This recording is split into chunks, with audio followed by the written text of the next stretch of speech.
வணக்கம் மக்களே, இன்னைக்குள்ள வீடியோ நம்ம என்ன பார்க்க போறோம் அப்படின்னு சொன்னா Yamaha RX 135 RX சீரிஸ்ல நீங்க என்ன பைக் வச்சிருந்தாலும் அதுக்கு என்ஜின் ஆயில் எப்படி யூஸ் பண்ணணும், எந்த மாதிரி ஆயில் விடணும் அப்படிங்கறத இந்த வீடியோல பார்க்கலாம்.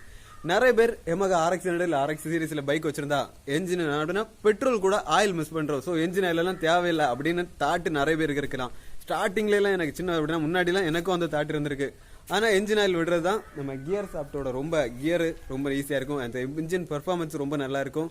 வண்டியோட மைலேஜ் வரைக்கும் சூப்பரா ஸ்மூத்தா நல்லா இருக்கும். ஸோ அதுக்காக தான் என்ஜின் ஆயில் விடுறது. எந்த என்ஜின் ஆயில் யூஸ் பண்ணலாம், அதை எப்படி விடுறது, நீங்க மெக்கானிக்கல் ஒர்க் ஷாப் எது பக்கம் கொண்டு போகாம நீங்களே எப்படி என்ஜின் ஆயில் விடுறது அப்படிங்கறத இந்த வீடியோல கிளியரா பார்க்கலாம். ஸோ வாங்க இப்போ என் வண்டியில நான் என்ஜின் ஆயில் எப்படி சேஞ்ச் பண்றேன் அப்படிங்கறத இந்த வீடியோல கிளியரா பார்ப்போம். வாங்க வீடியோக்குள்ள போலாம். அதுக்கு முன்னாடி டெல் விளாக்ஸ் சேனல் நீங்க சப்ஸ்கிரைப் பண்ணல அப்படின்னு சொன்னா மறக்காம ரெட் கலர் சப்ஸ்கிரைப் பட்டனை பிரஸ் பண்ணி சப்ஸ்கிரைப் பண்ணிட்டு பக்கத்துல இருக்க பெல் ஐக்கனை பிரஸ் பண்ணீங்க அப்படின்னு சொன்னா நான் போடுற வீடியோ உடனுக்குடன் உங்களுக்கு கிடைக்கும். நிறைய RX சீரிஸ் பைக்கை பத்தி போட்டிருக்கேன், வீடியோ எல்லாம் போய் பார்த்துக்கோங்க. வாங்க வீடியோக்குள்ள போலாம். எந்த பைக்கு நம்ம ஆயில் சேஞ்ச் பண்ண போகிறோமோ அந்த பைக்கை நம்ம சென்டர் ஸ்டாண்டு போட்டு கரெக்டாக செட்டிங் பண்ணி வச்சுருக்கணும். ஏன்னா தரையில் போட்டுட்டு அப்போது ஸ்டாண்டு தான் ரிமூவ் ஆச்சு, இல்லை ஒரு சைடாக கமுந்தது அப்படின்னு சொன்னால் நமக்கு கொஞ்சம் ரிஸ்க்காக இருக்கும். ஸோ அதனால் சென்டர் ஸ்டாண்டு போட்டு வச்சுட்டா போதும். நான் இப்போ இந்த RX பைக்குக்கு சென்டர் ஸ்டாண்ட் போட்டு வச்சுட்டேன். என்ஜினுக்கு கீழே பார்த்தீங்க அப்படின்னு சொன்னால் ஒரு போல்ட் இருக்கும். இந்த மாதிரி தான் இந்த போல்ட்டை தான் நம்ம ரிமூவ் பண்ணி ஆயிலை ட்ரெயின் பண்ண போகிறோம். அப்படின்னா பழைய ஆயிலை, எக்ஸாஸ்டாக இருக்க பழைய ஆயிலை நம்ம வெளியே எடுக்க போகிறோம்.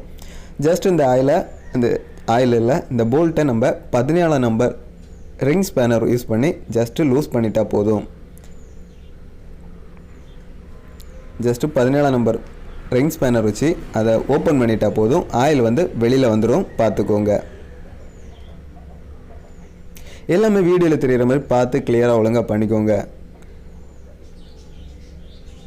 ஜஸ்ட் ஆயில் போல்ட்டை ஓப்பன் பண்ண உடனேயுமே ஆயில் எல்லாம் ட்ரெயின் ஆக ஸ்டார்ட் ஆயிரும் பாருங்கள்.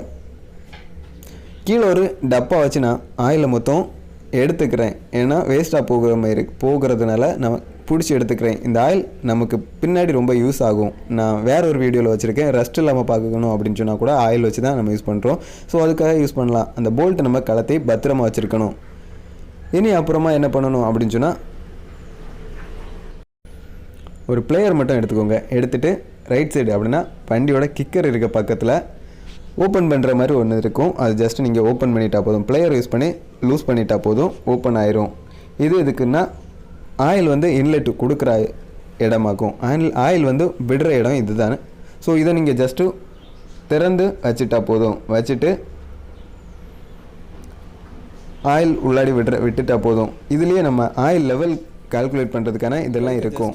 ஜஸ்ட்டு பைக்கை நம்ம ஃபுல்லாக சேக் பண்ணி கரெக்டாக டப்பா வைக்கல வச்சு எல்லா ஆயிலையும் கொஞ்சம் கூட ஆயில் இல்லாமல் ட்ரெயின் பண்ணிட்டா போதும். கொஞ்சம் ஆயில் எல்லாம் இருந்தாலும் பரவாயில்ல. ஸோ ரொம்ப ட்ரெயின் பண்ணணும், ஒரு டைம் எடுக்கணும் அப்படின்லாம் இல்லை. ஓரளவுக்கு வடிகிற ஆயில் எல்லாமே கிளியராக நீட்டாக எடுத்துட்டா போதும். அதுக்கப்புறம் என்ன பண்ணணும் அப்படின்னு சொன்னால் நம்ம எந்த போல்ட்டை நம்ம கலத்தினமோ அந்த போல்ட்டை நம்ம ஜஸ்ட்டு அதில் ஃபிக்ஸ் பண்ணிட்டா போதும். அப்படின்னா ட்ரெயின் பண்ணுறதுக்காக எந்த போல்ட்டை நம்ம கலத்தினமோ அந்த போல்ட்டை ஃபிக்ஸ் பண்ணிட்டா போதும். ஆயில் இப்போ எடுத்துட்டோம். கரெக்டாக இதில் 800 ml ஆயில் பக்கத்தில் இருக்குது. ஏன்னா நான் வச்சுருக்க டப்பா 1 லிட்டர் டப்பா 800 ml பக்கத்தில் இருக்குது. ஸோ ஆயில் நல்லா இருக்கா இல்லையான்னு பார்க்குறதுக்காக 2 விரலில் தொட்டு ஜஸ்ட்டு லைட்டாக தொட்டு பார்த்தா போதும். அதில் ஒரு பிரிக்ஷன் இருந்துச்சு அப்படின்னு சொன்னால் லைட்டாக பிசுப்பாக இருந்துச்சு அப்படின்னு சொன்னால் அந்த ஆயில் நல்லா இருக்குது. இல்லை தண்ணி மாதிரி இருந்துச்சு அப்படின்னு சொன்னால் அந்த ஆயில் கெட்டிருக்கு அப்படிங்கிறது பார்த்துக்கலாம். இல்லை பார்க்குறதுக்கு கலர்லேயே தெரியும். ஆனால் ரொம்ப பிளாக்காக இருந்துச்சுன்னா கூட ஃப்ரிக்ஷன் அப்படின்னா பிசுப்பு கரெக்டாக இருந்துச்சுன்னா நல்ல ஆயில் தான்.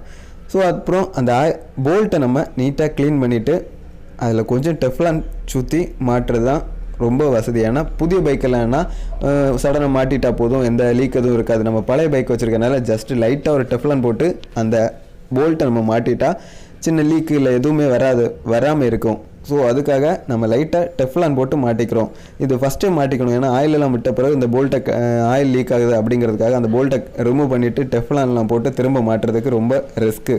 ஸோ அதுக்காக நான் ஃபஸ்ட்டு மாட்டும்போது லைட்டாக அப்படின்னா கொஞ்சோண்டு டெஃப்லான் போட்டுட்டு அந்த போல்ட்டை கரெக்டாக மாட்டிக்கிறேன், பார்த்துக்கோங்க.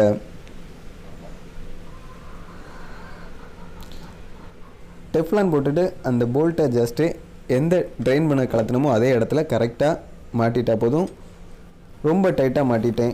லாஸ்ட்டு ரிங் ஸ்பேனர் யூஸ் பண்ணி ரொம்ப டைட் பண்ணிட்டேன்.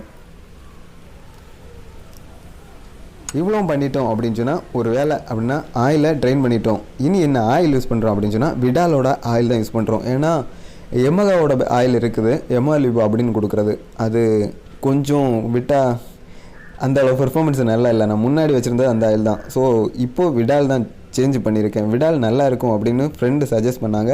அப்புறம் இதோட ரேட்டு பார்த்தீங்க அப்படின்னு சொன்னால் 290 அப்படின்னா 300 300 உள்ளாடி தான் இந்த ஆயில் விலை வருது. இதில் மோட்டோவில் அந்த ஆயில் கூட 490 வருது. ஆனால் இது விடாலோடது 300 தான் வருது. ஆனால் இது கொஞ்சம் திக்னஸ் அதிகமான ஆயில். ஸோ 2 ஸ்ட்ரோக்குக்கெல்லாம் இந்த ஆயில் கொஞ்சம் நல்லா இருக்கும் அப்படின்னு சஜஸ்ட் பண்ணனால இந்த ஆயில் கொஞ்சம் நல்லா இருக்கும் அப்படின்னு சஜஸ்ட் பண்ணாங்க. ஸோ நான் அதனாலே இந்த ஆயிலை எடுத்திருக்கேன். ஆயிலோட ரேட்டு பார்த்தீங்க அப்படின்னு சொன்னால் 300 உள்ளாடி தான். ஜஸ்ட் ஆயிலை ஓப்பன் பண்ணிவிட்டு சைடில் கொஞ்சமாக ஹோல் போட்டு எடுத்துக்கிறேன்.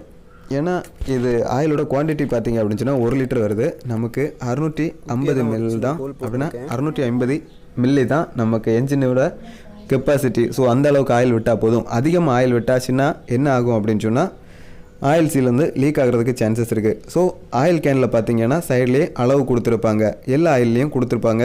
ஸோ நான் இது பார்த்து விட்டுட்டா போதும். நான் ஜஸ்ட்டு பொன்னல் எதுவும் யூஸ் பண்ணலை, ஜஸ்ட் ஒரு இலை மட்டும் எடுத்து வச்சு கரெக்டாக இதுலேயே கொஞ்சம் கொஞ்சமாக ஆயில் விட்டால் போதும். கரெக்டாக உள்ளாடி ஆயில் போகும். எல்லாவட்டையும் இந்த மாதிரி தான் ட்ரை பண்ணும். ஸோ இதே எடுத்துக்கிறேன். ஏன்னா பொன்னலெல்லாம் எடுத்து நம்ம அந்த ப்ரொஃபஷனல் எதுவும் பண்ணலை, ஜஸ்ட் என்னைக்காவது தான் ஆயில் சேஞ்ச் பண்ணுவோம். ஸோ அதனால தான் கரெக்டாக இலையை வச்சுட்டு ஆயிலை நான் விட தொடங்கிட்டேன். பார்த்துக்கோங்க, கொஞ்சம் கொஞ்சமாக விட்டுட்டா போதும். எந்த லீக் எதுவும் இல்லாமல் கரெக்டாக விட்டுருவேன் பாருங்கள். சைட்லேயே அளவு இருக்கிறதுனால கொஞ்சம் கொஞ்சமாக விட்டு எந்த அளவுக்கு விட்டுருக்கோம் அப்படிங்கிறத பார்த்து கரெக்டாக விட்டுட்டா போதும். ஏன்னா அதிகமாக விட்டுட்டோம் அப்படின்னு சொன்னால் என்ஜின்லேருந்து ஆயில் லீக் ஆகிறதுக்கு சான்சஸ் ரொம்பவே அதிகம். நிறைய பேருக்கு பார்த்துருப்பீங்க, ஆயில் லீக் ரொம்பவே இருக்கும். அப்படின்னா ஆயில் சீல் விட்டு ஆயில் வெளியில் வரும். அது அதிகமான ஆயில் விடுறதுனால இருக்கலாம், இல்லை கரெக்டான ஆயில் விடாததுனாலையும் இருக்கலாம். நம்ம கரெக்டாக அளவு அப்படின்னா 650 ml பார்த்து கரெக்டாக விட்டுட்டோம். இப்போதைக்கு சைட்லேயே அப்படின்னா ஆயில் கேனில் சைட்லேயே அளவு இருக்கும், அதை பார்த்து கரெக்டாக விட்டுட்டால் போதும். ஆயில் விட்டுட்டோம் அப்படின்னு சொன்னால் இனி ஆயில் விட்ட இடத்த க்ளோஸ் பண்ணுறதுக்கான கேப் இருக்கும், அது ஜஸ்ட்டு க்ளோஸ் பண்ணிட்டால் போதும். பாருங்கள், கை வச்சு நான் ஃபஸ்ட்டு நல்லா டைட் பண்ணிவிட்டு அப்புறமா ஜஸ்ட்டு பிளேயர் எடுத்து நீங்கள் கொஞ்சம் டைட் பண்ணிட்டால் போதும்.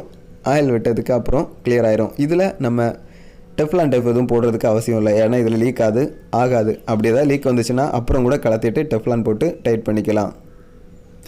இவ்வளோ தான் இந்த வீடியோ.